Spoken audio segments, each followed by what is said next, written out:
Yeah. Ain't no problems, ain't no problems. Artlist.io. Yeah.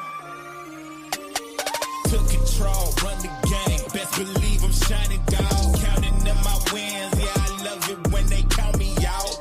Off the leash, of the chain, where I been the dog. Best believe I run the game. You know I'm in control of y'all. Music licensing reimagined. Had to grab a couple wins, what I did. They sleeping on the kid, I had to do it B.I.G. I can never be average, and they want a problem with the boy, they don't want no static. I don't need your cosign running with God. Wanna test that, tell them what's happening. Still giving them dope, I'm trapping. They don't know about me, they capping. And they know that I'm running the game, can't stop me, tell them they lacking. Bring it up, I got it in the bag, let's zip it up. I don't need Mount Rushmore, but they talk greatness. Anytime that they gon' bring me up, let's get it now. Took control. Artlist. RG 404 ADL. Yeah. Hey. Artlist.io. I ain't got no time to chill. I be smoking them trees. I ain't popping no pills. Stay lifting that still. I feel every perk. I'm putting that work with the bars. Yeah, still.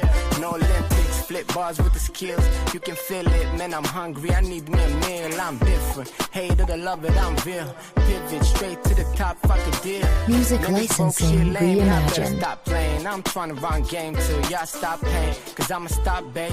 Wanna get far, babe. Ain't got the best cars, babe. And this shit kinda hot, babe. But you know I ain't giving up. Yeah, I wanna live it up. When they hit me up, yeah, they know what's up. I ain't got time right now. Got a lot on my mind right now. Too busy on the grind right now. Working hard trying to shine right now. I ain't got time right now. Artlist.io. Got a lot on my mind right now. Too busy on the grind right now. Working hard trying to shine right now. Climbing out the bottom, ain't got no other option. Type shit, working night shift, cause I ain't popping for the budget, not the profit. Yeah, but I keep going, cause I love it. Ain't known by the public. And it treat Music you like a ghost when licensing you're not the topic. reimagined. Bad bitches treat you like you're ugly, but when you get the money, they be so lovely. When you get the champagne, they be so.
All right. Oh my God. No, he. Oh my God. They're gonna need to check all the records for Andrew because that sounds like a trend.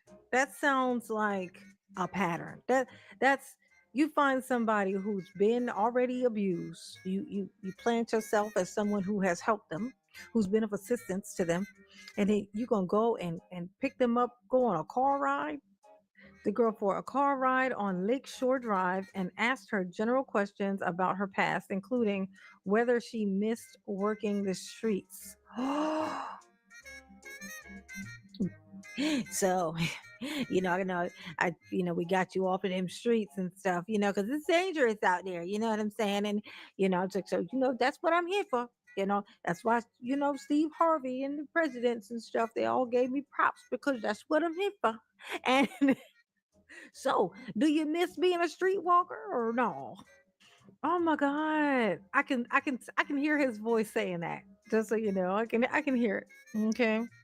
Holmes offered the girl marijuana, which she took, and he indicated with his body language that he wanted her to perform. Ew! Absolutely not. Absolutely not. Okay? That's gonna be a hell motherfucking. Oh my god. Ugh. According to the lawsuit, let's see. Holmes then took the girl to the now closed Diplomat Motel. Oh my god. And proceeded to grape is the word that we use. Gant, the suit states. Oh my god. Asked about Gant's lawsuit, Holmes said, I don't respond to any pending false allegations. He also defended himself against family's criticism of his action at crime scene. I don't know why they felt that way, but there was never anything done to build me up or do anything. Holmes said in a brief telephone conversation, anything I did was to help the family get help, get therapy, get families back in school, and get families back together. That's all that I was doing. And so when I picked her up and took her to the hotel, I thought it was a school. Andrew, Andrew, you're going to Hades. Okay, shut up. You're going to Hades. Okay, it's where you're going. I don't know what to tell you. I don't know what to tell you. Yeah, but you're going to Hades. Okay.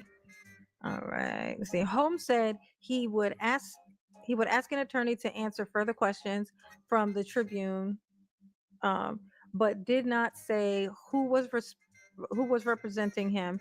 He did not respond to further questions. Mm, mm, mm.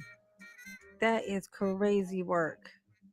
So he apparently this was not the first time that Mr. Holmes um has been getting up to this type of activity. He just, hey, look, I'm the hero. I'm the good guy. I turned my own brother in for stealing, because, right is right.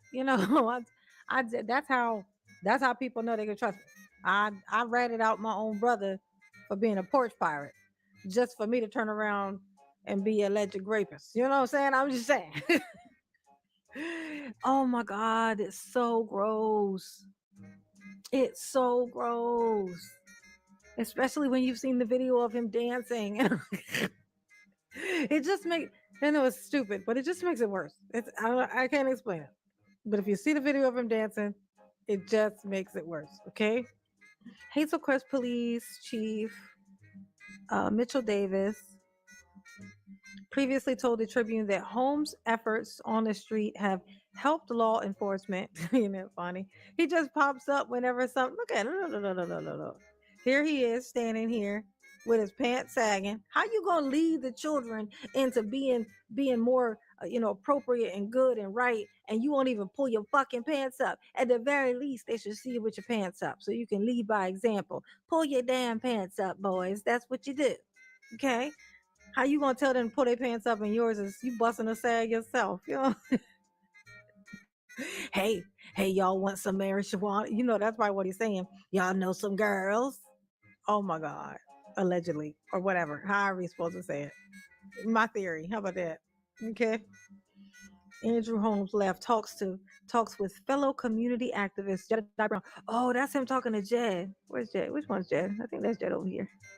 Yeah, talking to Jedediah Brown and William Calloway after speaking to reporters concerning the 2017 death of Kenneka Jenkins. Oh, this is when the Kenneka Jenkins.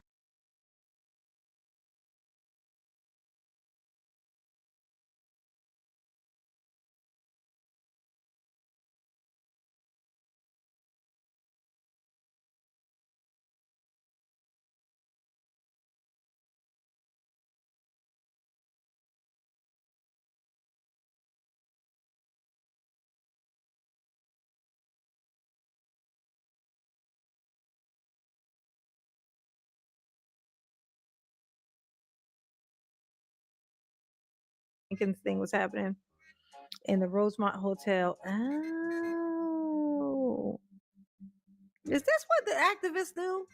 Is this what activist work is? They just like kind of lurk around stuff when things happen.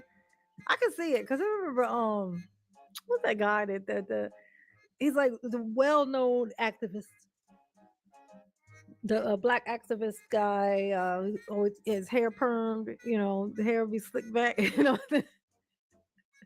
he real skinny now, you know what I'm saying? He used to be big, he wore sweatsuits all the time, jumpsuits, and now he's skinny and wears actual suits, you know. But yeah, whenever something would happen, they would just show up. They would just be there. And I mean, it was helpful because anybody listen. People don't listen to people.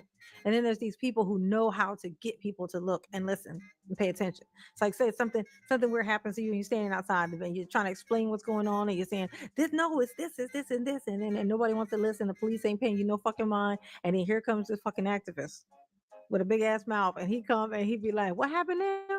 And then all of a sudden he start fucking screaming. Next thing you know, everybody listening. So say what you will about an activist. If we didn't have, I'm gonna tell you this: if we didn't have activists, especially in the black community, if we did not have activists, we'd be fucked. Like that we would be fucked. Like these are the people that lead the church. Like they get loud, and the attention has to be brought, and they don't care. Like they will go out, they will throw themselves right in the middle. You know what I'm saying? So shout out to the activists, not this particular one, because he over here just snatching up little girls, allegedly. What is it? It's what is alleged in the Chicago Tribune, some parts of somewhat, if the story is to be believed. And I'm gonna believe the story. I'm gonna believe the story.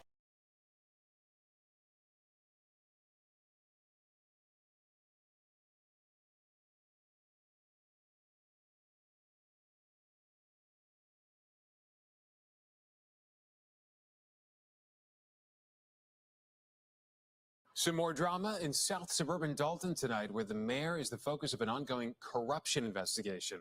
Tonight, a public meeting was ended early as a community activist was taken out by police. NBC5's Regina Waldrop is in Dalton with the story. Stand and give this mayor your back. 3 minutes are up. Your 3 minutes are up. Another round of passionate public comments and chaos at Dalton's village board meeting. You're disrespectful. It's disheartening to see you. You have turned our whole community into disrespectful. It's disheartening. Another round of passionate public comments and chaos at Dalton's village board meeting.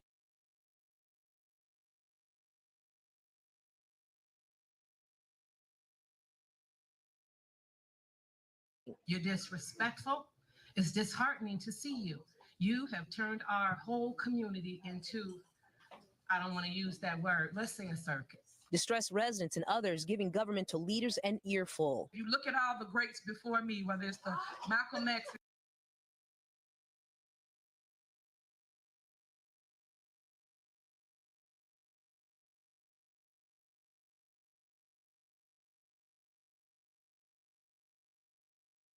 Disrespectful. It's disheartening to see you. You have turned our whole community into, I don't want to use that word, let's say a circus.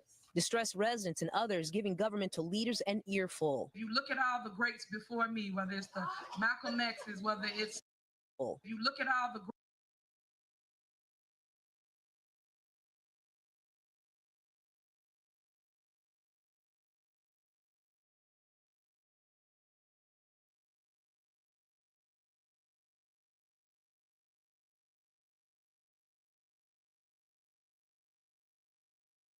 leaders an earful. You look at all the greats before me, whether it's the Malcolm X's, whether it's the different people. Tiffany Henyard is mayor of the financially struggling South suburb. She's accused of questionable spending and is at the center of a wide-ranging federal probe as well as a number of lawsuits. All we ask for is transparency when it comes to our tax dollars and proper protocol on how it's being spent. Also happening at Monday's village board meeting, a show of force by firefighters. They were trying to get answers about retirement funds, union dues, and healthcare benefits. Former Chicago Mayor Lori Lightfoot was hired by trustees as a special investigator to look into Henyard's spending habits. Trustee Jason House read an email from Lightfoot updating her investigation. Lightfoot says the cost for her work so far under $20,000, but she says more work still needs to be done. And she says when the investigation is complete, which is expected to be soon, she will give a full account of everything to the village board. Reporting from Dalton, I'm Regina Waldrop, NBC5 News. Frustrations boiling over at a village board meeting in South Suburban Dalton last night. An activist confronted a trustee about allegations of sexual assault. This is just the latest incident for a local government that's been shrouded in scandal lately. NBC5's Regina Waldrop live in Dalton tonight with a reaction. Regina? So, Stefan, that activist taken to the hospital earlier today after experiencing chest pains, but he is being held here at the Dalton police station after he was arrested last night. Outside of the police station right now, you have his supporters. They demanding that either he be charged or let go. And I just learned a short time ago that he is being charged with resisting arrest, which is a misdemeanor. You gonna answer, and you gonna answer me. Promise you that. More drama in South Suburban Dalton. You out of order. You out of order. Hey. At Monday night's village board meeting, activist Jedediah Brown tries to confront trustee Andrew Holmes about assault allegations. Brown rushes over to Holmes, then is quickly stopped by police. Trustee Jason House steps in, holding trustee Holmes back. Then more scuffles with police, as it appears that Brown is trying to approach Mayor Tiffany Henyard. Police then push Brown to the back, where he's taken into custody, then arrested. Mary Avant is a longtime resident who was at that meeting. There was no attack, a public official, but it was more of a verbal outburst. Holmes is being sued by Fania Dukes, Mayor Tiffany Henyard's ex-assistant. Dukes has filed a civil lawsuit accusing Holmes of assaulting her and Henyard of trying to cover it up. Mary Avant says residents asked Brown to come to the village to help them get some answers. We want to be here for support. He's not from Dalton. He's from the Illinois, Chicago area, but he has put his life on hold. Come here to help us. Back out here live, you can see Jedediah Brown supporters gathered outside the police station here in Dalton. And we are told that he is expected to be released at any time this evening. Again, he is charged with a misdemeanor, resisting arrest. That's the very latest from Dalton this evening. I'm Regina Waldrop, NBC5 News. Allison? Thanks so much, Regina. Following up now, the drama in Dalton continues. An activist is charged with resisting arrest after a heated confrontation with a Dalton trustee. NBC5's Regina Waldrop reports it's the latest incident for this small village where the mayor is the focus of an ongoing corruption.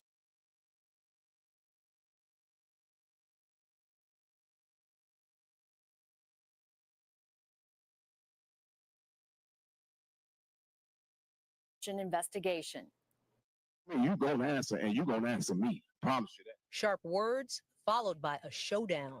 You out of order. You out of order. Hey. It happened Monday night in Dalton at the village board meeting. Activist Jedediah Brown tries to confront trustee Andrew Holmes about assault allegations. Hours later, a misdemeanor charge of resisting arrest. Supporters gathered at the police station where he was released. For some reason, this administration feels untouchable. They feel like they're above the people and above being transparent. And that's why, unfortunately, I'm going to continue to advocate. Brown says he was asked by residents to come to the village and help them get some answers about an alleged assault and other matters. The mayor's ex-assistant, Fania Dukes, filed a lawsuit accusing trustee Holmes of assaulting her and Mayor Tiffany Henyard of trying to cover it up. Man didn't know this man from nothing, and he's here for me, and then they have him in there for something that they can visually go back and see that nothing happened. My resolve is now cemented. I'm in this with Dalton all the way through. Activist Jedediah Brown says trustee Andrew Holmes did take out a restraining order against him. We reached out to Andrew Holmes for a comment, but didn't hear back.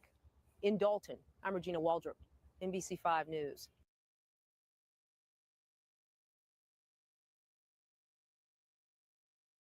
This is an NBC5 News exclusive. They put their lives on the line when people need help. But some firefighters in a South Suburban community are raising concerns about the money that is supposed to be spent on their retirement and health care benefits. NBC5's Regina Waldrop spoke with one firefighter in Dalton who's now demanding answers. The ongoing saga in Dalton now spilling over into the fire department. But when the mayor first started to run in 2021, we did endorse her. And then everything went sideways. Adam Farrick has been a firefighter in the village for 10 years. He's also union rep for Local 3766. We have a ton of concerns. Most revolve around financial issues. These are some of the grievances the union has filed against the village. Farrick claims many of the village's 21 firefighters don't want to speak out for fear of retaliation. And there's always that scare of retaliation of what's going to happen if we don't beat to their drum. Farrick claims money taken out of their checks for retirement plan not going where it should. I pick the amount that I would like with taken out of my check, and then that money is supposed to go to Nationwide. It has not been happening. He also claims firefighters are having issues with health insurance, which the village pays for. These are some of the documents shared with NBC5 that say premiums have not been received. Members are getting claims denied, and we did file agreements over that as well. Trustee Brittany Norwood tells us these issues are very concerning. It's very sad. It's sad because for the last 3 years, my colleagues on the board and I have been questioning how the money is being spent. We've been fighting for transparency so that we can have the answers to these financials. Firefighters say they've been working without a contract going on 5 years, and they claim the village is refusing to sit down and negotiate. We all come here because we love this place. But you just wish... I wish that the upper administration could get it together and do the right thing. The Henyard administration did not respond to our requests for a statement. In Dalton, I'm Regina Waldrop, NBC5 News. Regina, thank you.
All right. What we have here is the guy that's taking out the trash. The time says 1:13:45 in the morning, which means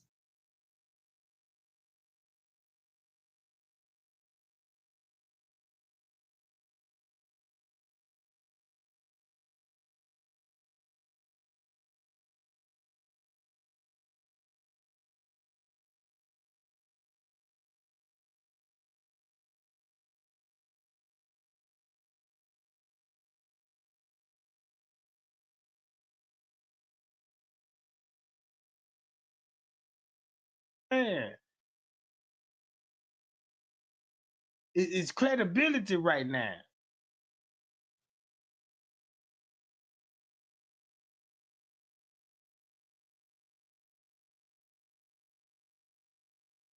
And the whole time, it's because of this shit.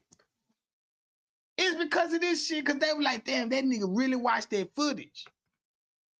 He got a mindset like, damn, this man, he was watching everybody on the footage, and it didn't look, boom. I got to call Trey Gang on this one. Trey Gang, watch that footage. God damn it, shit. Let me go in here and on to mouth. Hey, Trey Gang, what's up, man? Look, I got some tea for you. Give it, spill it.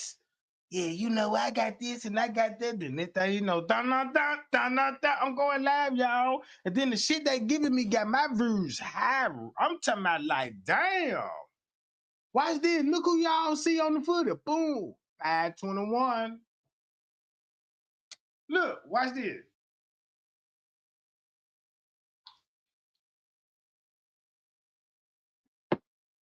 Just watch anybody that come this way, down this hall, coming up the hall this way, guess where they come from? Watch. Now you see all those actors, all them Lifetime movie actors, bro. Them all Lifetime movie actors right there, bro. Ask me, Teresa, that shit.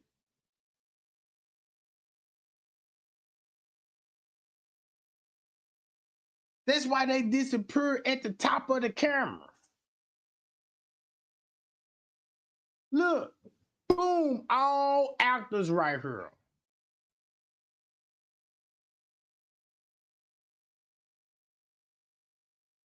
This is 5:24 early in the morning.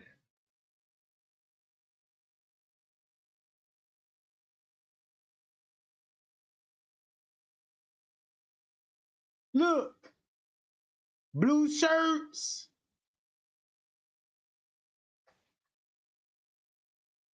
He just got a backpack on the back of heels, you know what I'm talking about? The button downs. Look.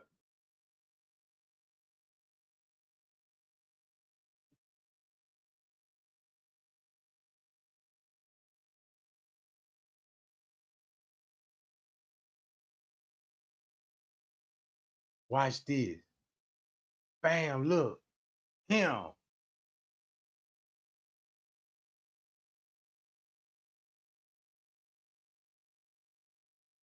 It just look normal. Don't this look like some normal footage? But you actually seeing a motherfucking movie in progress. Hold up. Think about that Lifetime movie. Watch this, y'all. Boom. Ooh, she don't look like no kind of bam. There he go. Organ harvesting people right there. Man, check this out. You ain't finna go to lunch with breakfast with your book bag, would it? Would you go this breakfast? You would have your book bag on your back. All this going to breakfast. Mm-mm.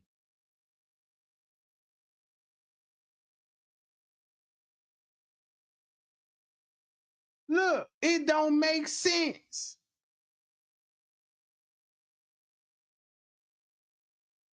And then look, when you watch this video of the break room, why all this, that's why Risco, ooh, you got Risco in the kitchen.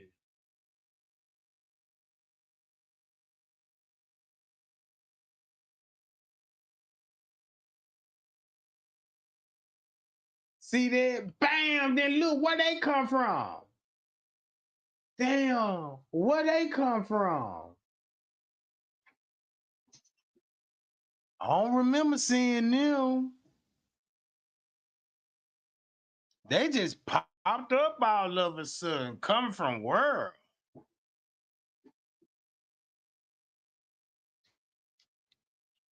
Really though? Look. I told y'all they finna come out now. Look, they finna come out. And y'all, and what they told everybody, the kitchen was on the construction. Check this out. Y'all see when he in the break room going up under the camera, right? If it's a door right there. And where that door at, that's where the back door is. It's right up under that door. So when they went up under that camera, I'm like, why would you go up under ain't nothing but the employee entries right there? So if you went up under that door, ain't nothing back here but a back door. Like, that's where Risco going. So that's why they had to slick grab shit and go back there like, yeah, like it's some juice or something back there. Like, yeah, let me, but boom. Look at this footage. Why all of this going on? Bam! Everybody coming out the kitchen.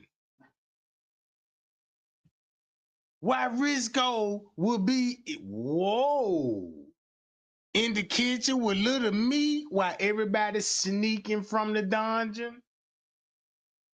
Sneaking out the dungeon, the lower level. And you got to catch him on this camera.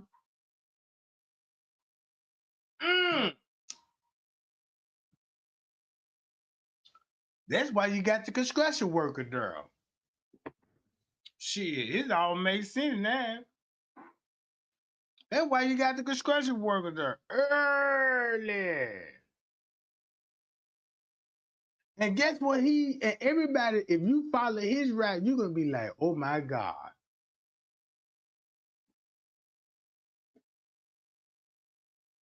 This what stood out to everybody this what stood out to everybody because they were like, damn, why the construction worker does so fucking early? This 7 in the morning. In reality, not 2 hours off, 5 something in the morning, and you'd be like, oh, you need a construction worker at this time. Yep. You need a construction worker at this time. And guess what? This would be the same time Miss Teresa will be up there, right? So you would have Miss Teresa in the lobby walking with an employee. Crazy part about this shit, since we exposing, look. So if you look at their conversation, they having a mean conversation. What Miss Teresa was? That means Miss Teresa had to left out when they left out, and now she in the lobby. Look at all this discretion going on. Boy, you got Miss Teresa just walked out the lobby with employee and hold on. Matter of fact, goddammit, stop this video.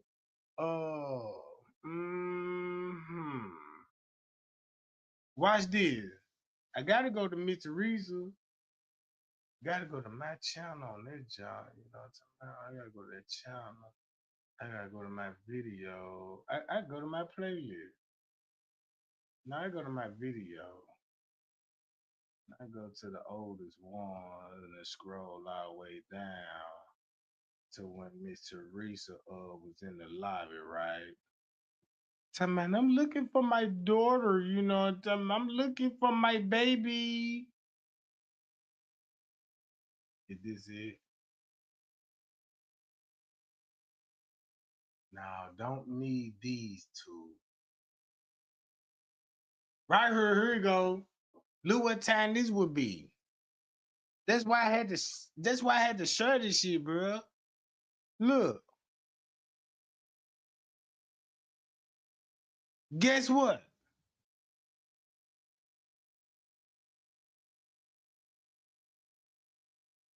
If this was all at 5 something in the morning, right? And she admit she was there at 5 something in the morning, look what time she would be in the lobby.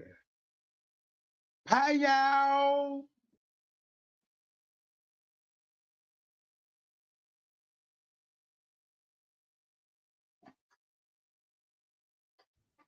See what I'm saying? Look, watch this. They so fucked up, they were like, damn, we gotta hit that lobby footage timestamp on that John. So we gonna play a game and we're gonna make it look like, oh yeah, this, and they weren't thinking about this footage and matching it up with this footage. But they were thinking about it, you know what I'm saying? Cause they were like, well, we just match this and they'll match this, right?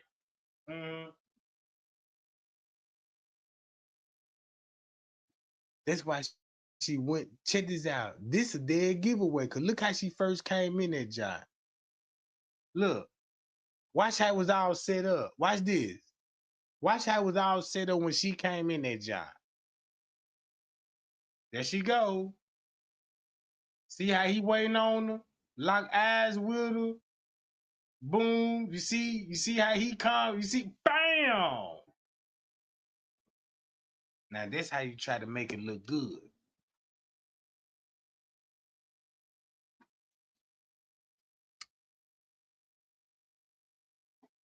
In the meanwhile, look who running in and out. You see how Risco popped up? I was like, damn.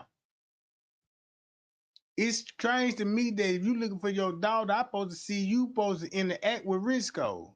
They go to police. See how they come and talk to him just like Mr. Teresa? Point, and then guess how Mr. Teresa, bam, they go to employee. Bam. Show them the picture. Boom. Watch how she finna interact with the undercover police. Bam. With the employee. Bam. And look how they all come. Then with the maintenance man. Then I was like, y'all remember this shit? I'm like, damn. This right before Mr. Teresa showed up. And I'm like, damn, Mr. Teresa there the whole time. So that way he could be describing like, damn. So look, boom, everybody in the lobby. You got Risco, a manager, a housekeeping, 2 undercover cops, and the fucking maintenance man all on the footage. Really though?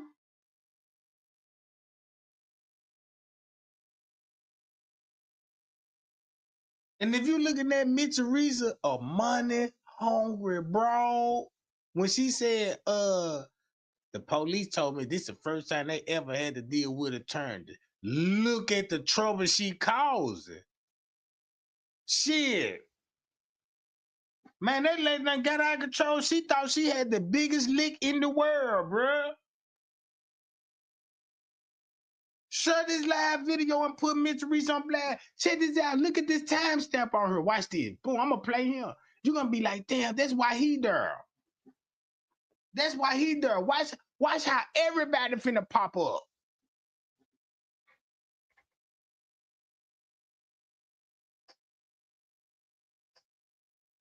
Look, watch this footage.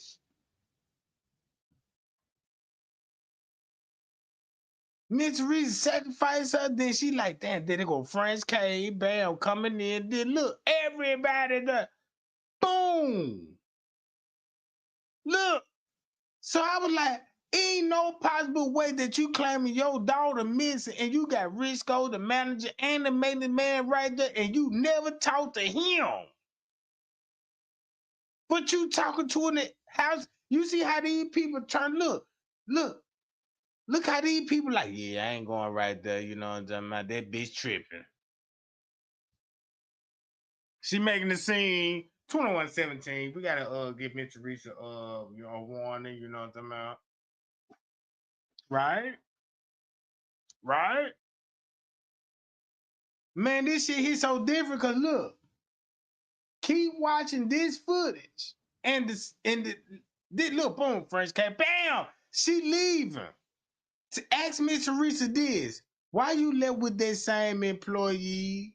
Cause that's gonna be the same employee wiping down the pool area.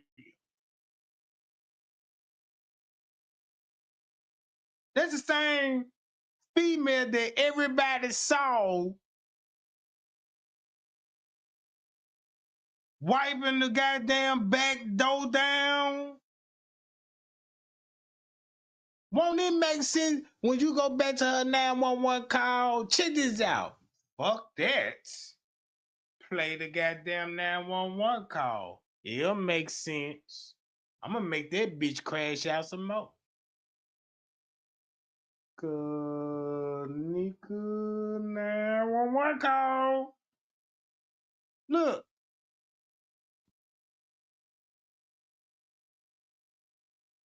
So, what lady would be taking her on the 11th floor, right? Listen to this shit again. Your emergency. Yes, I'm at the Crown Plaza at O'Hare Airport, Mm-hmm. and I was calling because my daughter came to to a party here last night, a gathering with her friends. A gathering with her family. Now her friends, they say that they left on the front of the hotel, and she's not able to be found now. She's 19 years old. And you said that and you said the Crown Plaza at O'Hare Airport? Yes, and they said that when her friends was asking earlier today, like about 4 o'clock in the morning, because they run the video cameras, they said that they didn't have no camera. But now I came and it was a lady. She said that she heard music, and she asked me that I wanted to go upstairs, and we went upstairs on the 11th floor, and it was someone came to the room, and she said that she did see my daughter there with a group of girls and a couple of guys, but that's all she just saw because she was busy trying to get reception on her phone. Ooh. All right, well then, you know what? Are you sure you don't?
I told y'all, just watch the footage. Don't mind the microphone.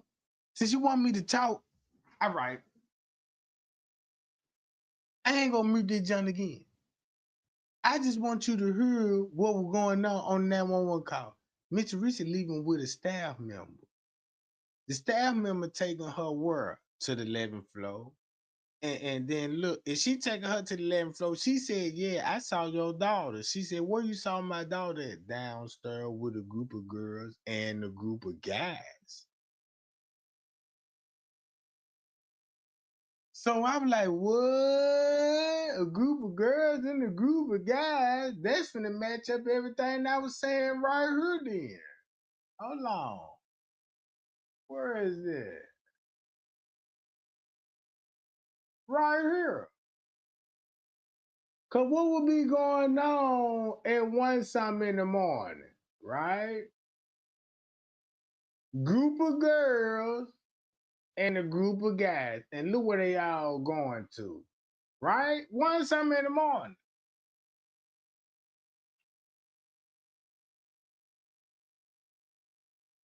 This crazy. It's on the footage like that. What you said? Well, you saw my daughter world downstairs with a group of girls and a group of guys. I want to know why she said that. Because if you go to the front desk, you're going to see the same lady at the front desk with luggage. Why this? Trey Gang finna go back to my lobby footage and show y'all this the same lady right here. Why this? Guess what time you finna see her on the footage? Why this? Hold on. Boy, this finna be the biggest receipt in the game right now. I gotta go to my channel. I gotta go to Kanika Jenkins Jump, my playlist. I gotta go to right here. Then I just gotta go straight to the lobby footage. And I know exactly the time to go. No, the front desk John. I can go to the front desk John. Hold on. See, I can still go to the lobby, John. Still go to the lobby, John.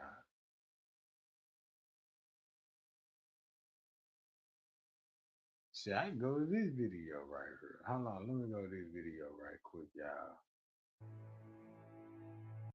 Oh yeah, that even make it even better. Yeah, it make it even better right here. Yeah. They make it even better right there. This when she finna show up. Hold up. I told y'all, man, Trey Gang didn't know what would be going on around about this time. Hold on, let me show y'all who Miss Teresa right here. Booyah!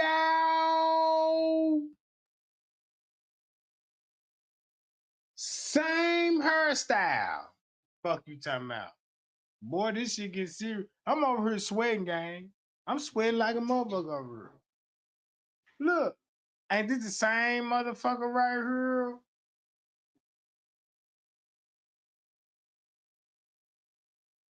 Hi, y'all. Guess what time she will be on the footage? Now, do her story sound credibility? I saw your daughter downstairs. What? A group of girls and a group of guys. So that means you didn't see her at this time on the footage. So guess what? You had to see her. Where you going on the lower level where you see everybody? Goddamn, what the fuck you talking about? Shit. Don't that make sense now? Don't that make sense? God damn it. I can't even make this shit up, bro. Damn, what is my goddamn moderator? Not you, Tara, you know what I'm about? Not you, boo. You good. You know what I'm about?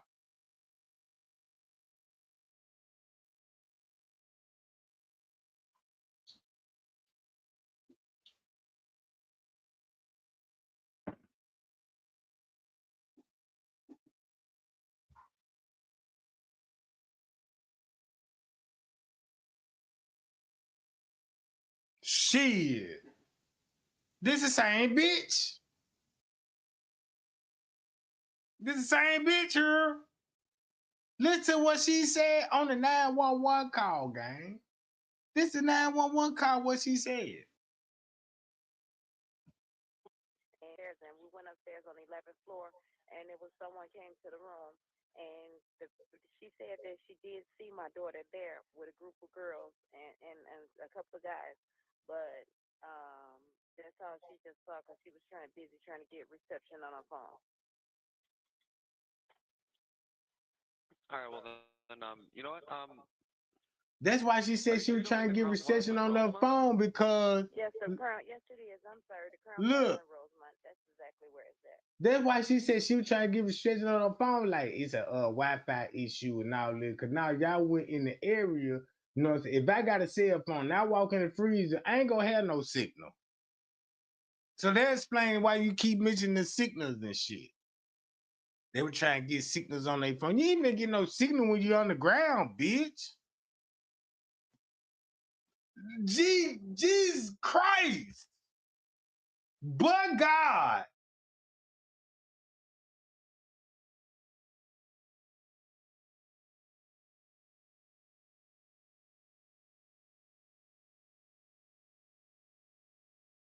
Where is my moderator?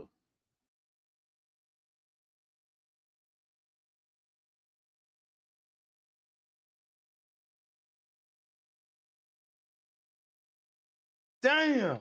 When I go live, I see my moderator, blue moderator, blue moderator. You know what I'm talking about? I barely see him now. Since when I said that, they're like, "Oh, let me get out of here, shit." Man, Trey ain't know my whole life story. Now I thought I tricked that nigga. Like, nah, he ain't tricking me. I just play along with this shit. This is what country boys do. We in the woods with this shit, bro. You know what I'm talking about?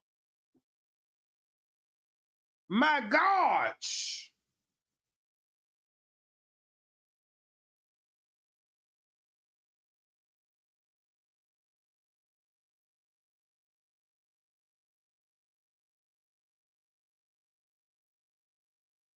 Watch this, y'all. Watch this. I just showed the world this. Look who Mitch reached out, undercover cops. You got management out here. She just left out the area. Both of them.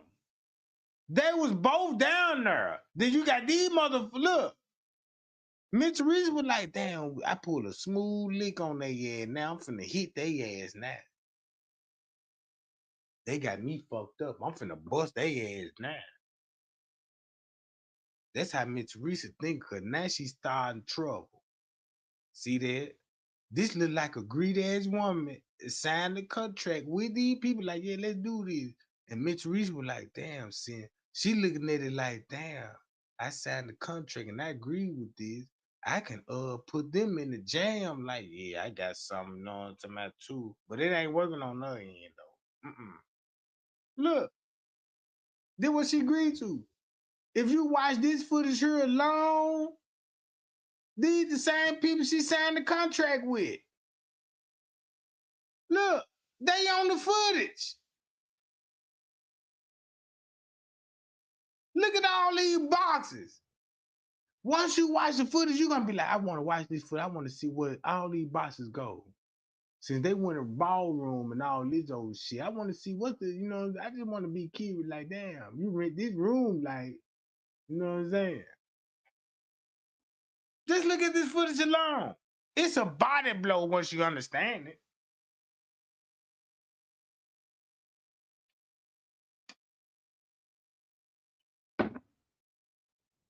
Shit. Look, got the lady broad daylight on the footage. You got Risco.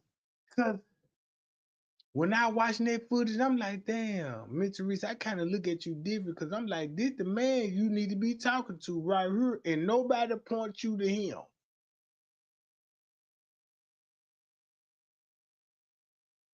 Nobody points you to him. He in the lobby like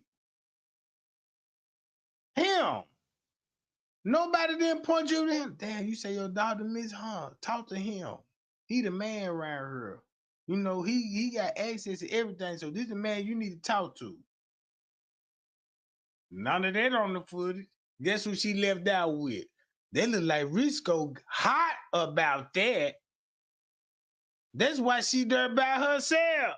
No Leonora, no Kenny, not a mama. You see what I'm saying?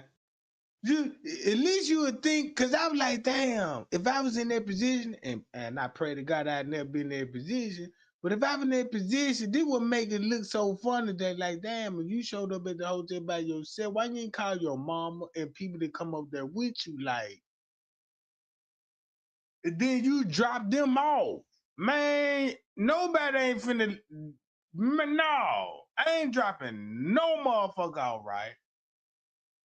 Then she said, they make it so bad, she said she dropped them off. So I was like, damn, this is why you don't see them there. Because she really didn't drop them off. They were really at the police precinct. If you really want to know the truth. Look, check this out. Listen to what the 911 call said. Now, check this out. When she went upstairs with this lady that's an employee, she said this. Okay.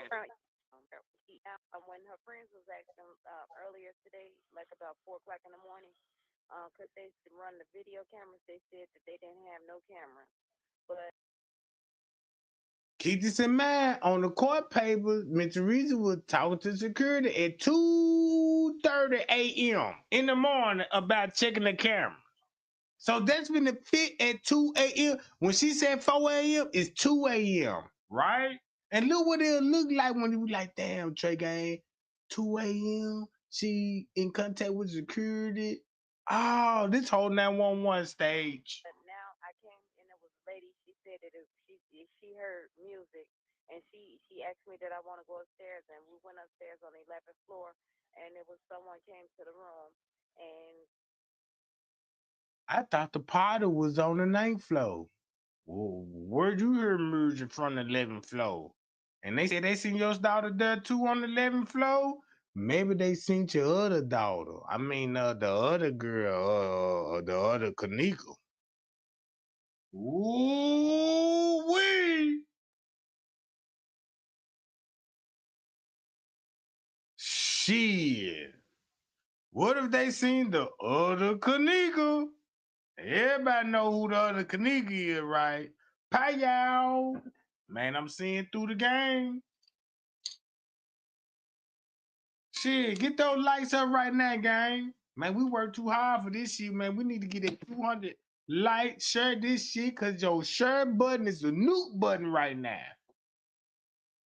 What's up, Lena Love? What's up, Lena Love?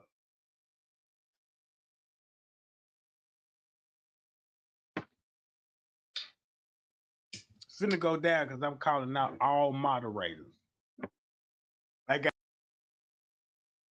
some tea on moderators, right? And I'm busting their ass up right now. You know what I'm talking about? I'm talking about moderators right now. I'm busting some moderators' ass right now, goddammit. My tea so goddamn strong. Goddammit. This shit serious with me.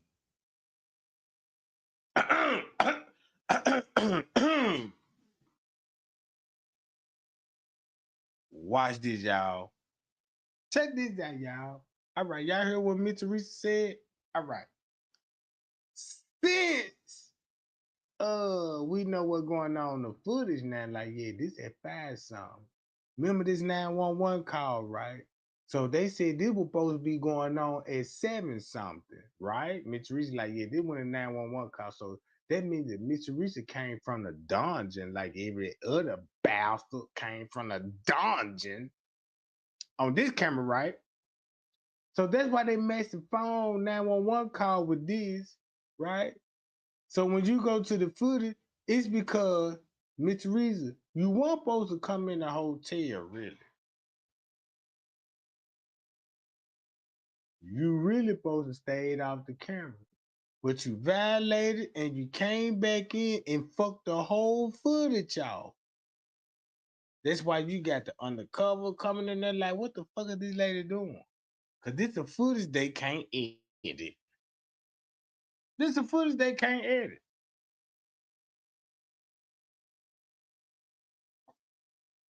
Shit.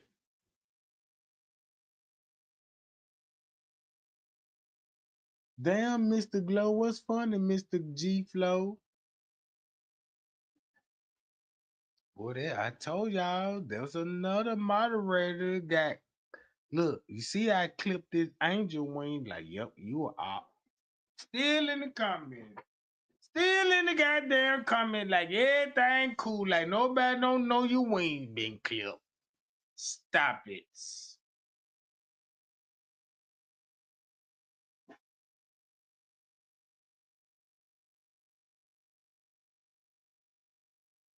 I told y'all my moderator thin tonight.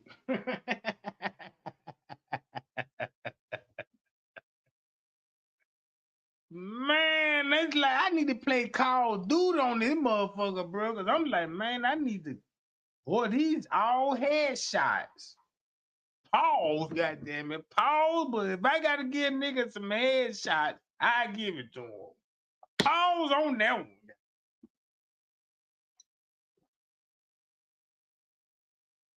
That's the only headshot I'm gonna give a nigga with a red dot in the middle. Yeah, you want some headshots? Yeah, give me some headshot, Trey Gang. I got you. Sit right there, hold your motherfucking head right there. Matter of fact, peep around that corner right there. All right, hold my breath, steady wind. Yeah, what's the wind? You know, Sparta.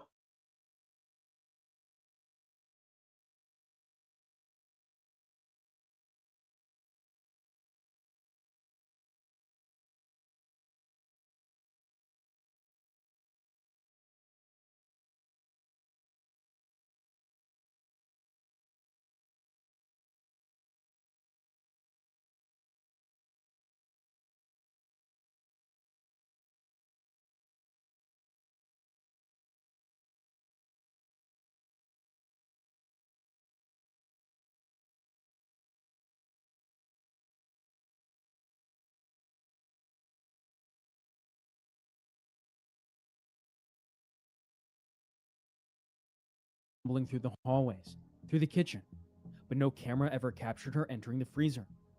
Some believe it's because the angle simply didn't allow it. Others say the footage was tampered with, and that there are jump cuts and missing timestamps. That someone could have been with her but ducked into a blind spot. That whoever edited the video knew exactly how to cut around the truth.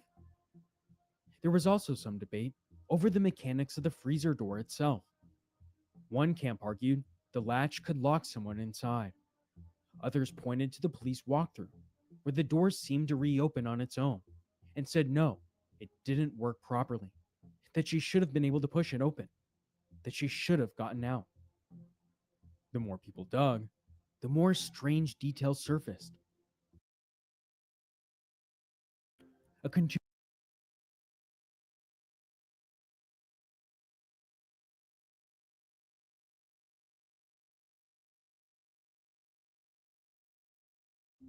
But then the trail gets fuzzy. One of the hallway cameras goes dead. Either it was broken or it was a dummy. In either case, it captures nothing.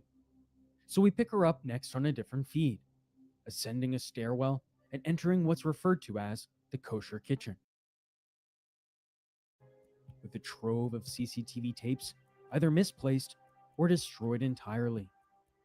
All we can do is analyze the precious pieces of security video we do have and attempt to explain why Kanika's descent into the backrooms of a Windy City hotel is just as perplexing as Elisa Lam's congruent fate. For The Evidence Room, this is a deeper dive into the curious case of Kanika Jenkins and her haunting death in the liminal, left-behind shadows of the Crowne Plaza. With a trove of CCTV tapes either misplaced or destroyed entirely. All we can do is analyze the precious pieces of security video we do have and attempt to explain why Kanika's descent into the backrooms of a Windy City hotel is just as perplexing as Elisa Lam's congruent fate. Full of people. By 4:00 a.m., her friends finally called her mom. They were in Kanika's car, out around 11:30 p.m. But she never came home. By 1:13 a.m., she was stepping into the Crowne Plaza Chicago O'Hare Hotel in Rosemont, Illinois. Room 926. That's where the party was. The lights were dim, the music was loud, and half the room had their phones out. About 20 minutes later, around 1:30 a.m., she's still texting with her sister. Nothing sounds off, but according to others at the party, no sign of Kanika. They said they couldn't find anything. She was just another intoxicated girl in a hotel full of people. By 4:00 a.m., her friends finally called her mom. They were in Kanika's car, outside the hotel, with her phone and keys in hand, but no sign of Kanika. They said they couldn't find her and decided to leave. That's when Teresa Martin jumped into her car and drove to the hotel herself. But when she asked staff to see the security footage, they told her she'd need a missing person report first. Without it, they couldn't help. Martin called the police then at 7:14 a.m., but even they told her to wait. It wasn't until almost 1 p.m., nearly 12 hours after Kanika was last seen on camera, that her sister filed the official report. The police opened a search shortly after, but the damage was already done. By the time they pulled the security footage, by the time they started knocking on doors, by the time anyone with authority started paying attention, Kanika was already gone. And then, just after midnight on September 10th, more than 24 hours after she was last seen, hotel engineers made the discovery. Deep inside a closed-off kitchen area, behind a heavy metal door, in a part of the hotel undergoing renovations, they found Kanika's body. She was laying face down in a walk-in freezer, one shoe missing. No signs of obvious trauma, except a small cut on her foot. The temperature inside the freezer, 34 degrees Fahrenheit, and that was with the door open for 2 hours. Imagine what it had been like before. But the question no one could answer, not then, not now, was how she ended up there in the first place. By 5 a.m., Teresa was finally allowed to see her daughter, but she didn't like what she saw. She said the freezer looked like it had been cleaned, that her daughter's body had been moved, that something wasn't right. The next morning, the story started spreading. A few Facebook Live videos, shot by one of the partygoers, had started circulating. You could hear voices, see movement, maybe even spot Kanika in the background. They went viral fast, and within hours, millions of people were watching and speculating, trying to zoom in on reflections, decode background conversations, freeze frame whatever might look like evidence. The internet did what the internet does. It lit the match, poured gasoline, and ran with it. As of today, 4 clips from these live streams are widely available. The first clip is nothing more than a casual car selfie video. I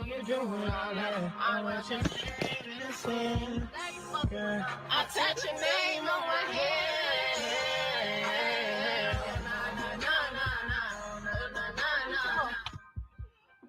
We let Kanika have it. All right, let me get a little more. Before you have it. Wait, after this. The next 2 clips are just people vibing.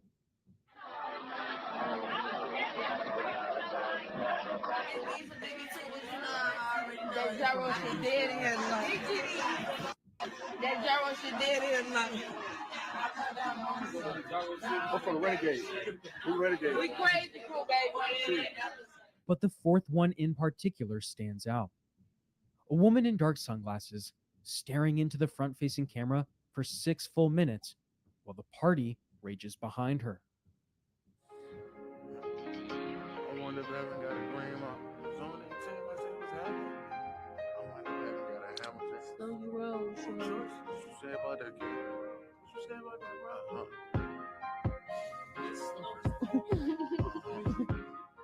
Pay close attention to the 450 mark. Something reflects in her glasses. Something being passed to another girl. Maybe pills, maybe a spiked drink, maybe nothing. Kanika didn't have any drugs in her system when they found her, but that doesn't mean the party wasn't shady. Meanwhile, the police were still catching up. As of that Sunday, they hadn't ruled out anything. Accident, homicide, foul play. According to their official statement, it was still a death investigation. Everything was on the table. But it didn't feel that way to the family. There were delays in getting the footage, delays in getting the search started, delays in even being taken seriously. And while detectives reviewed hallway tapes and elevator cameras, the public was already dissecting the freezer. The fact that it was in a part of the hotel under construction raised eyebrows.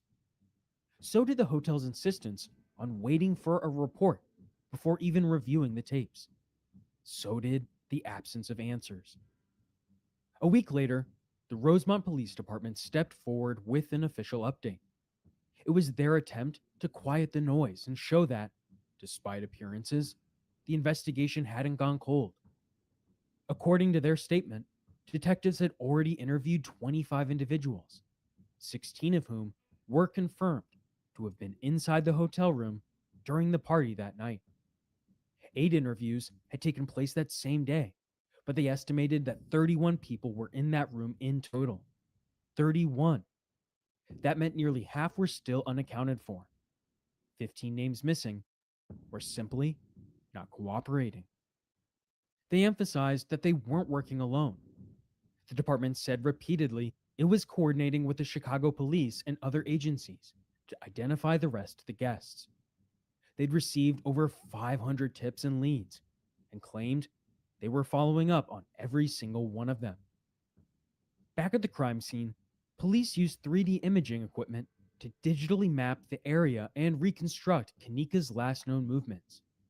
A walkthrough video was built using surveillance footage, showing the assumed route she took, from the party, through the hallways, past the kitchen, and finally into the freezer. That video was never released to the public. Meanwhile, detectives turned their attention to Facebook itself. They issued a preservation of evidence order and obtained 2 separate search warrants for specific accounts. Who those accounts belonged to wasn't disclosed. But the digital trail was being traced, slowly, methodically, in the background. The Rosemont police were also in direct contact with the Cook County Medical Examiner, passing along everything they had.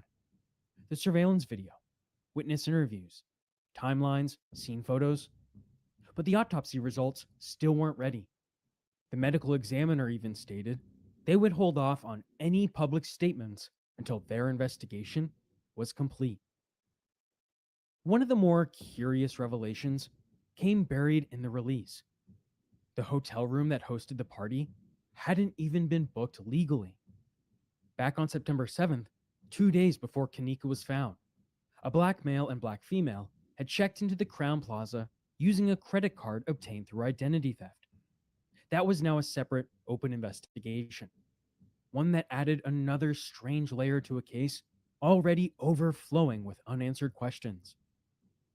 Despite the growing pressure, police argued they were keeping Kanika's family informed every step of the way. According to them, they'd spoken daily with her mother or her mother's attorney since the start of the investigation. They invited Teresa Martin to view the footage for herself, speak with detectives directly, and ask anything she needed. But whether that access brought comfort or closure is another matter entirely. For every detail the police added, it felt like 5 more went unaddressed.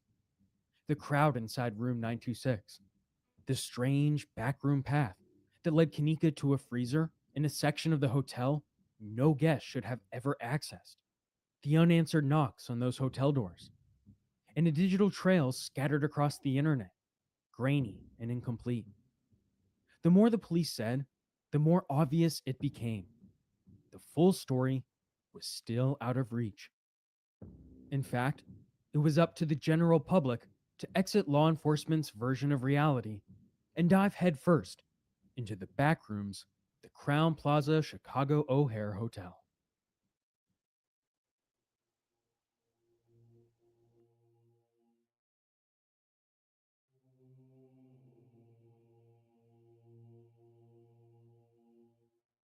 The footage of Kanika Jenkins inside the Crowne Plaza Hotel plays out like something between a found footage horror film and a digital ghost story.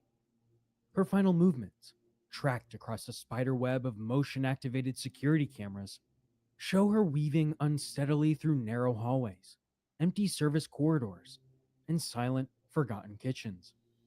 And somewhere along that liminal path, she disappears. She's first seen around 3:20 a.m., exiting room 926 on the 9th floor. There's no one else with her, no visible confrontation. Just a young woman stepping into the hallway and turning left towards an elevator. She descends alone, arriving on a lower floor meant more for staff than the guests. Service tunnels, back staircases, and kitchen prep areas, most of which are already closed for the night. The cameras show her moving through these spaces like she's looking for a way out, but nothing is clearly marked. At one point, she misses a hallway that could have taken her back towards the lobby. Instead, she keeps walking forward, deeper into the guts of the building. She leans against walls. She staggers. Her movements are jerky and off balance, as if her body is no longer taking direction from her brain. She pushes through a set of double doors and enters a kitchen, caught briefly on a camera labeled Kitchen 2.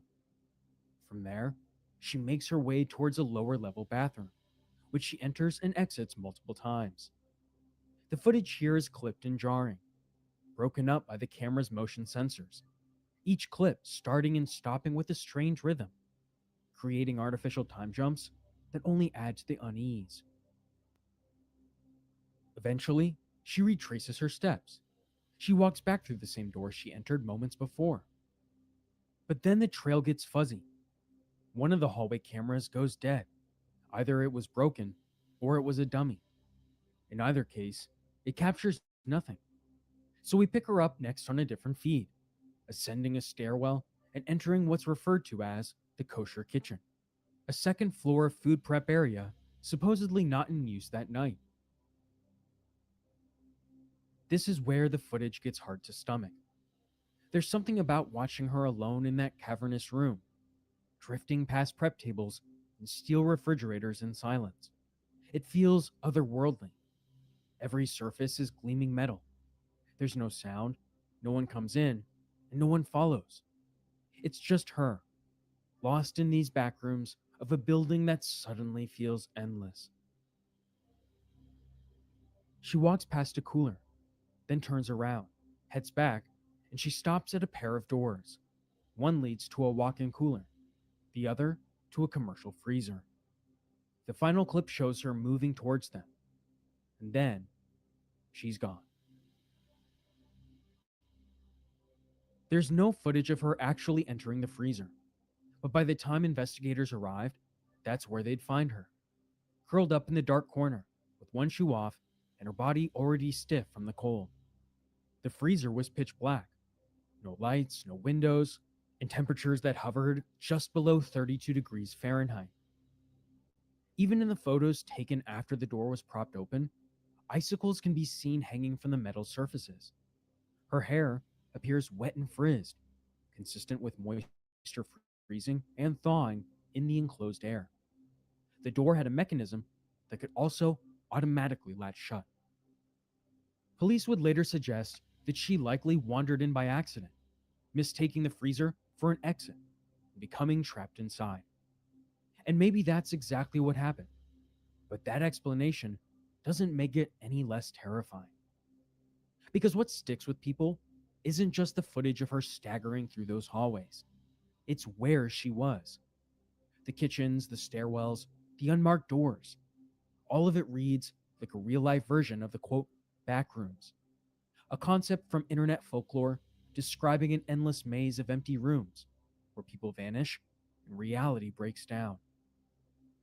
There's something uncanny about these spaces. Liminal, transitional zones, not meant to be seen by guests. And yet there she is, captured on grainy security cameras, moving deeper and deeper into a space that feels like it was never meant to be found. And that's what unsettles people the most. Not just where Kenneka ended up, but how she got there, and how long she wandered through the underbelly of that hotel before someone realized she was gone.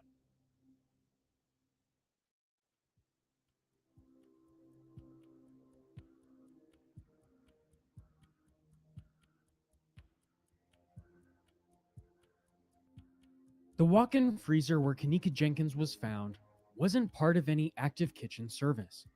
It sat inside a larger walk-in cooler, tucked away in a section of the Crowne Plaza that wasn't supposed to be in use. No lights were on when she entered. And that's the part of what makes this case so haunting. This wasn't a public hallway or an unlocked restroom.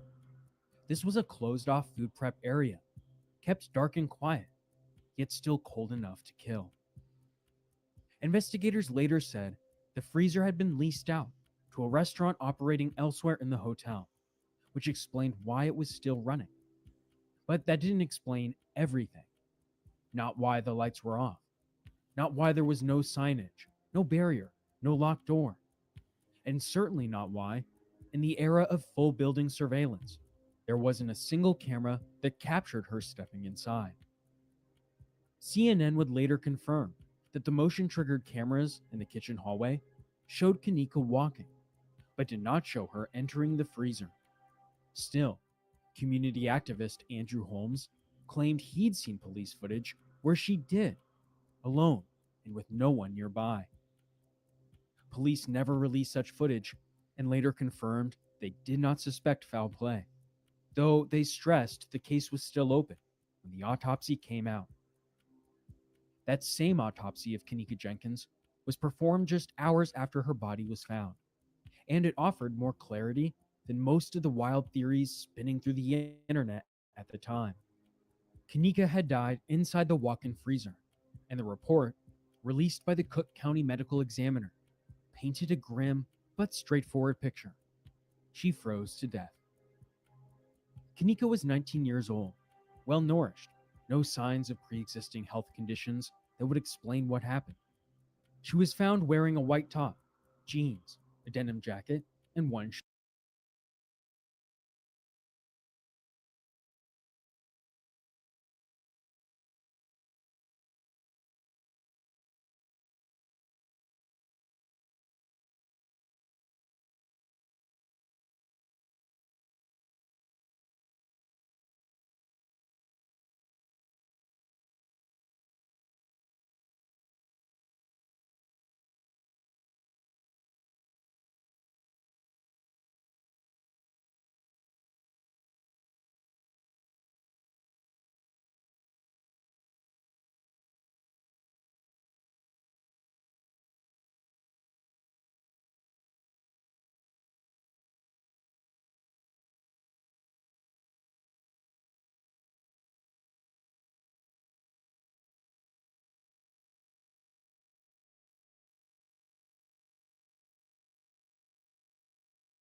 shoe. She had tattoos along her lower back and abdomen, and multiple piercings. Those details would later become targets of irrelevant speculation online, but to the coroner, they were just markings. No signs of trauma, just the facts. There were some small injuries, an abrasion on her ankle, a contusion on her leg, but no defensive wounds, no head trauma, and no damage to the skull or neck. Her hyoid bone was intact, no hemorrhaging, no signs of sexual assault. Internally, her organs were in normal condition. The stomach was mostly empty and showed faint Wisniewski lesions, microscopic burns in the stomach lining caused by hypothermia. Her brain also showed signs of cerebral edema, the fancy word for brain swelling, both consistent with hypothermia. But the swelling wasn't listed as a cause of death. It was just one more symptom in a long line of signs that Kenneka died slowly, in the dark, unable to save herself. Toxicology results showed the blood alcohol content of 0.112%. That's legally intoxicated. But more troubling was the presence of topiramate, a powerful anticonvulsant. This is a drug known to amplify the effects of alcohol, slurred speech, poor coordination, slowed thinking, and, crucially, an increased risk of hypothermia. But Kenneka didn't have a prescription. Her blood levels showed 300 nanograms per milliliter, well into a range that causes noticeable impairment. There were no other illicit drugs found, no opiates, no GHB, no cocaine, and no benzodiazepines. Just alcohol, caffeine, and topiramate. The freezer she was found in had an internal latch, meaning it could be opened from the inside, but it had no lighting, and by the time investigators arrived, the interior was dark, cold, and empty. It had the capacity to reach as low as 8 degrees, and though her body was cool to the touch, it wasn't frozen solid, suggesting she had died sometime after entering and had remained in a state of refrigeration. The official cause of death was hypothermia. The manner of death, accidental. There was no evidence of foul play. Nothing to suggest a physical altercation or restraint. Just the slow, disorienting shutdown of a young woman's body, trapped in a place she never should have been able to reach, under circumstances that remain frustratingly opaque. Meanwhile, online, the rumors exploded. Everything from organ trafficking to foul play to full-blown conspiracy theories about who might have wanted her dead. But none of it showed up in the evidence. No sexual assault, no physical trauma beyond a small cut on her foot. But what the police did admit was this. The people she went to that hotel with told inconsistent stories. Timelines that didn't line up. One of their texts read simply, quote, "Find Kenneka." Another more biting, quote, "I can't believe y'all lost her." In 2018, her family filed a wrongful death suit. They weren't claiming murder, though. They were pointing the finger at the hotel. And for good reason. That freezer, locked behind 2 sets of double doors, should have never been accessible to an intoxicated guest. And yet, no one had secured it. No one had stopped the underage, unsanctioned party. And when Kenneka's friends realized she was missing, no one at the Crowne Plaza seemed in any hurry to help. Security didn't immediately review the footage. Staff didn't initiate a search. Her mother, Teresa Martin, was the one who showed up before sunrise and began knocking on the other doors. The family's lawyer, Jeffrey Fieger, also raised questions about whether the freezer door could have been locked from the outside. But his photos, widely circulated online, were not of the actual freezer where Kenneka was found. The real one had no external lock, and the internal safety release was working. Still, the lawsuit stuck. In December 2023, the hotel settled for $10 million. Court documents confirmed what many suspected all along, that the Crowne Plaza had failed to properly secure the unused kitchen area, failed to prevent or monitor the party, and above all, failed to check the surveillance footage when it mattered most. In the end, there was no criminal conviction, no public smoking gun. But that didn't make Kenneka Jenkins' death any less unjust. It became something else, a case where too many people were silent until it was too late, where the last person left to fight for answers was her mother, and where the cameras, while always watching, still managed to miss the most important moment of all.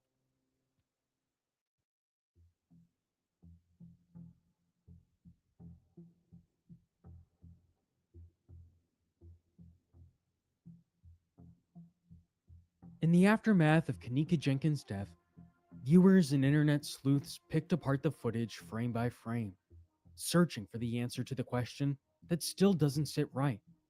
Why would anyone, especially someone drunk, confused, and clearly cold, choose to enter and remain inside an industrial freezer?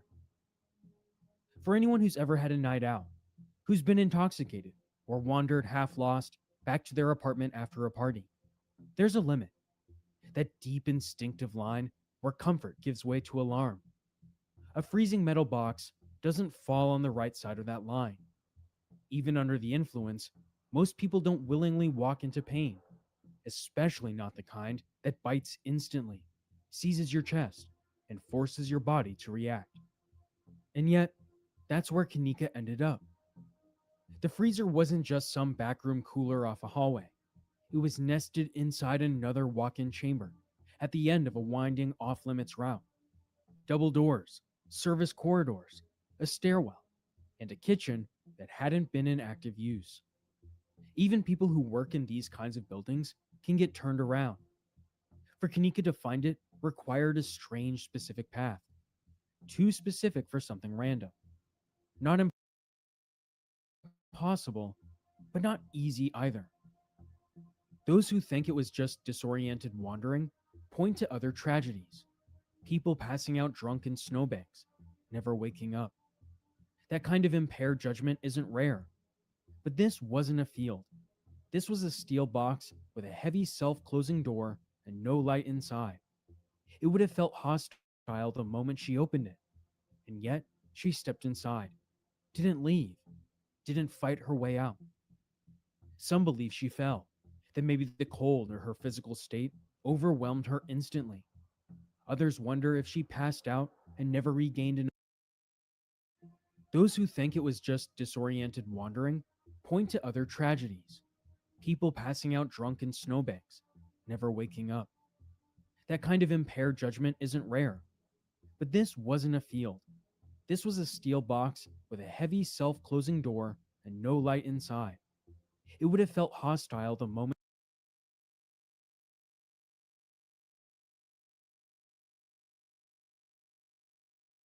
she opened it. And yet, she stepped inside. Didn't leave.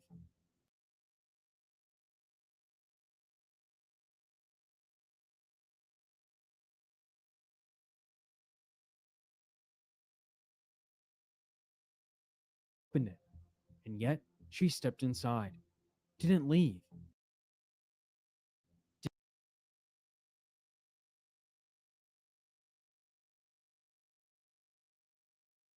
Didn't fight her way out. Some believe she fell, that maybe the cold or her opened it. And yet, she stepped inside. Didn't leave. Didn't fight her way out. Some believe she fell, that maybe the cold or her physical state overwhelmed her instantly. Others wonder if she passed out and never regained enough awareness to escape. But then there's the issue of the door latch. It could be opened from the inside. So why didn't she? Those questions got louder when people started analyzing the video. Arguments erupted over what the footage showed and what it didn't. Overwhelmed her instantly. Others wonder if she passed out and never regained enough awareness to escape. But then there's the issue of the door latch. It could be opened from the inside. So why didn't she? Those questions got louder when people started analyzing the video. Arguments erupted over what the footage showed and what it didn't. Kanika is seen stumbling through the hallways, through the kitchen, but no camera ever captured her entering the freezer. Some believe it's because the angle simply didn't allow it. Others say the footage was tampered with, and that there are jump cuts and missing timestamps. That someone could have been with her, but ducked into a blind spot. That whoever edited the video knew exactly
exactly how to cut around the truth. There was also some debate over the mechanics of the freezer door itself. One camp argued the latch could lock someone inside. Others pointed to the police walkthrough, where the door seemed to reopen on its own, and said no, it didn't work properly, that she should have been able to push it open, that she should have gotten out. The more people dug, the more strange details surfaced. Stories about hotel staff carrying trash bags at odd hours. A man named Donald Green connected, somehow, to claims of organ harvesting. Alleged photos showing Kanika alive at the hospital after she was already declared dead. None of it verified, though. Most of it was dismissed. But still, the theories spread. And somewhere beneath all that noise sat the quieter, more plausible tragedy. A drunk girl got left behind.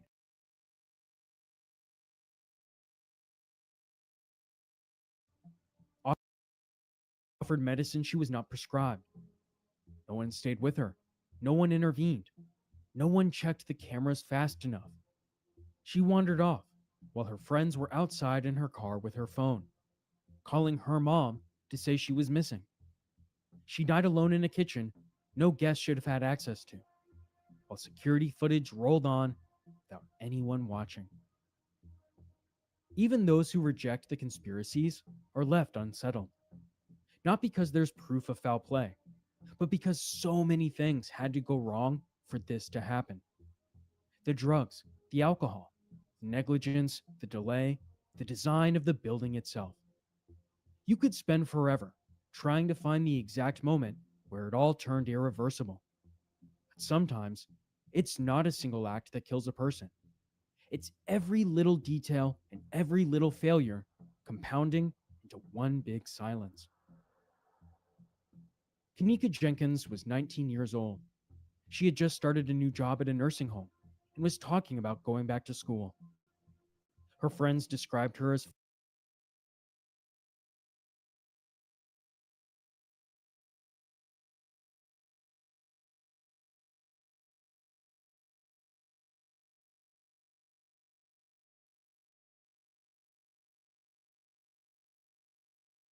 Look, Trey Gang just went live, right?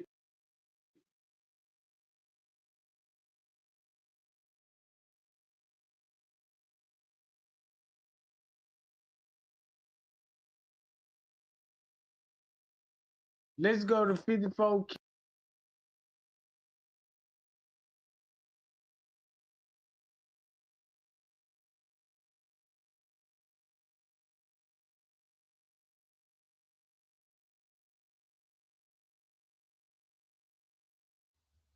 And listen to the narrative.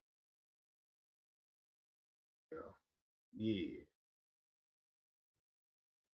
You still want to explain? I'm glad that you came out when you said, "Oh yeah, let's get back to this narrative right here." Mm.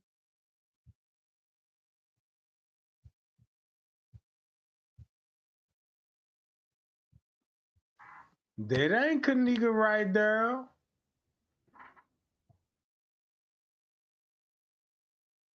If everybody look at that screenshot right now, be like, damn. I'm looking at the outline of his face, right?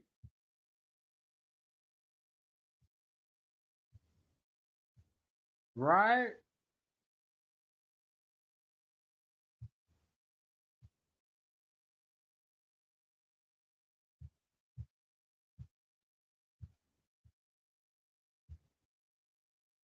Shit.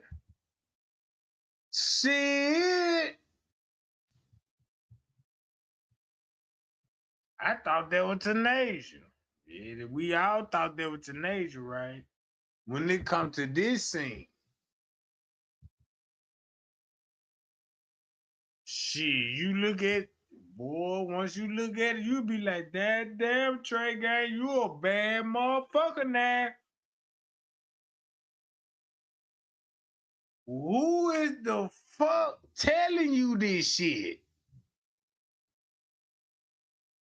Ain't no way that got somebody telling you some shit, bro.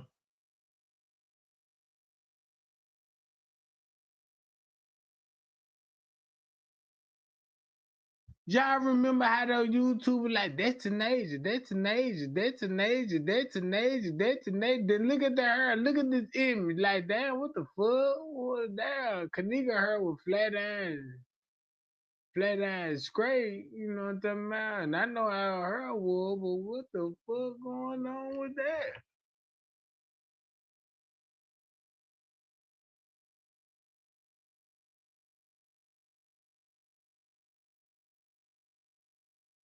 Look.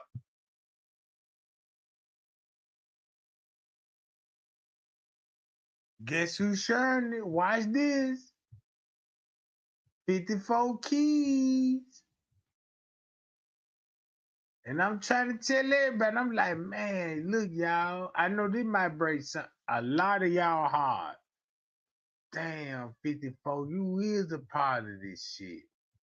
And when you made this video, it was a day ago, and Trey Gang been going ham on this bitch.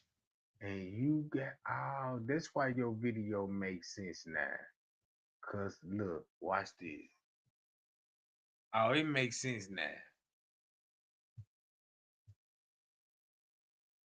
Oh, it makes sense now.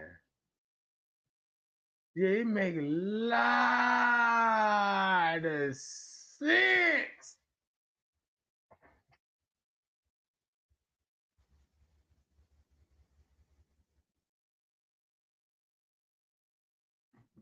Look. See that? Propaganda. Oh, there go Kanika right there. Oh, yeah, you still want to keep that? I just want to ask, you still want to keep that narrative going? Be like, yeah, that's Kanika right there. Mm.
You want to keep it like that? Like, yeah, they go Kanika right there. She entering. There she go. She on the phone right there. There she go, y'all. You still want to keep that narrative 54, Miss Teresa? That's the crazy part about it.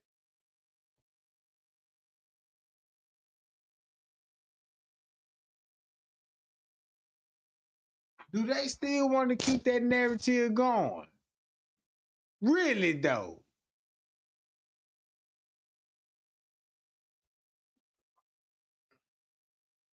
Cause don't y'all remember that Kanika got a video that she was snatching the lobby? Oh shit! Yep, we saw that video, Trey Gang. I saw it. Oh, you saw it? Now you finna understand her role.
Then you finna understand this one.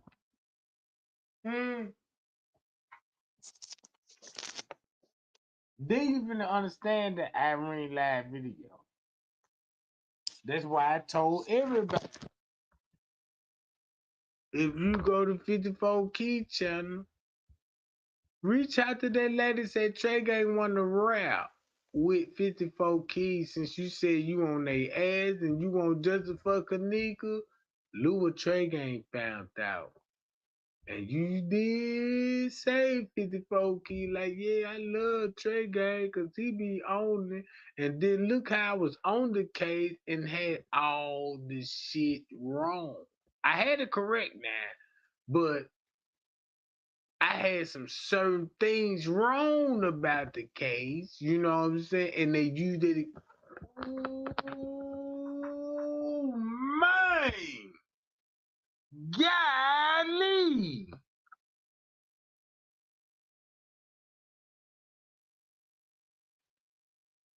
Instead, what my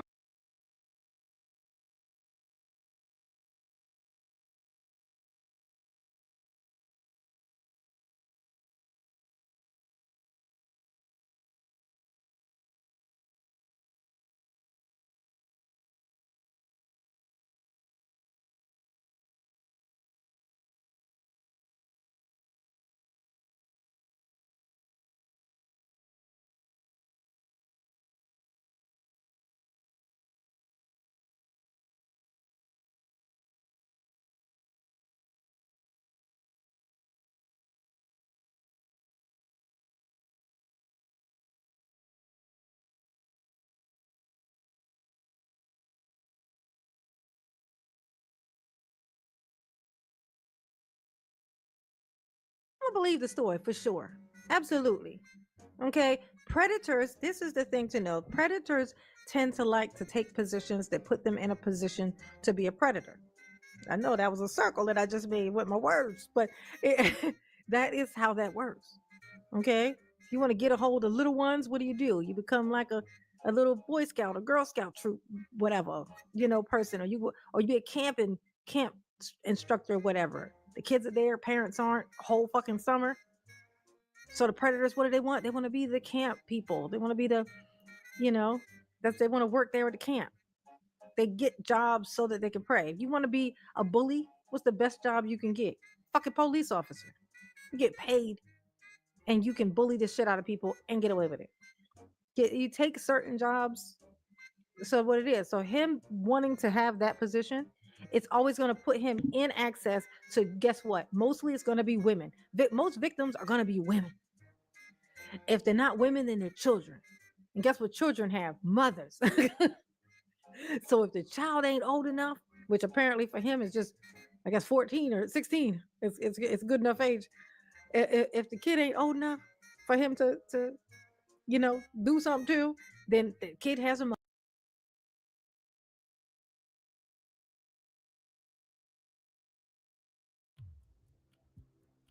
Elisa Lam. It's a name everyone knows well, or at least everyone who has followed the biggest headlines across all of the true crime corners of the internet. The final images of her waking life, captured on grainy, gritty CCTV cameras at a seedy hotel in downtown Los Angeles, sparked a wave of conspiratorial guesswork in 2013. Theories explaining her unsolved death ranged from serial killers and cold-blooded murder to demonic possession and the hotel's supernatural curse. From a certain perspective, the Elisa Lam case was the seminal true crime artifact of the 21st century's growing obsession with the genre. It gave viewers and amateur sleuths alike an open canvas to project, hypothesize, and discuss an array of possibilities. To this day, it remains unsolved, even though the truth of her unsettling death is actually quite easy to explain. Elisa Lam had a severe break in her mental health. Her autopsy revealed she was taking medication for bipolar disorder. Her social media history revealed she was a struggling soul, lost in the world. When combined and considered, the eerie, uncanny nature of her footage made sense. She was in the wrong place at the wrong time. 4 years later, An extremely similar case would pop up 2,000 miles away from Skid Row, yet receive hardly a sliver of the attention the Lamb investigation received. Kenneka Jenkins, a 19-year-old Chicago resident, stumbled through a big city hotel in the middle of the night in a fractured frame of mind, only for her body to be found in an unorthodox part of the building. While her death was eventually ruled accidental, the manner in which police and the rest of the investigative world got there leaves so much to be desired. There are many questions left unanswered, with a trove of CCTV tapes either misplaced or destroyed entirely. All we can do is analyze the precious pieces of security video we do have and attempt to explain why Kenneka's descent into the backrooms of a Windy City hotel is just as perplexing as Elisa Lamb's congruent fate. For The Evidence Room, this is a deeper dive into the curious case of Kenneka Jenkins and her haunting death in the liminal, left-behind shadows of the Crowne Plaza.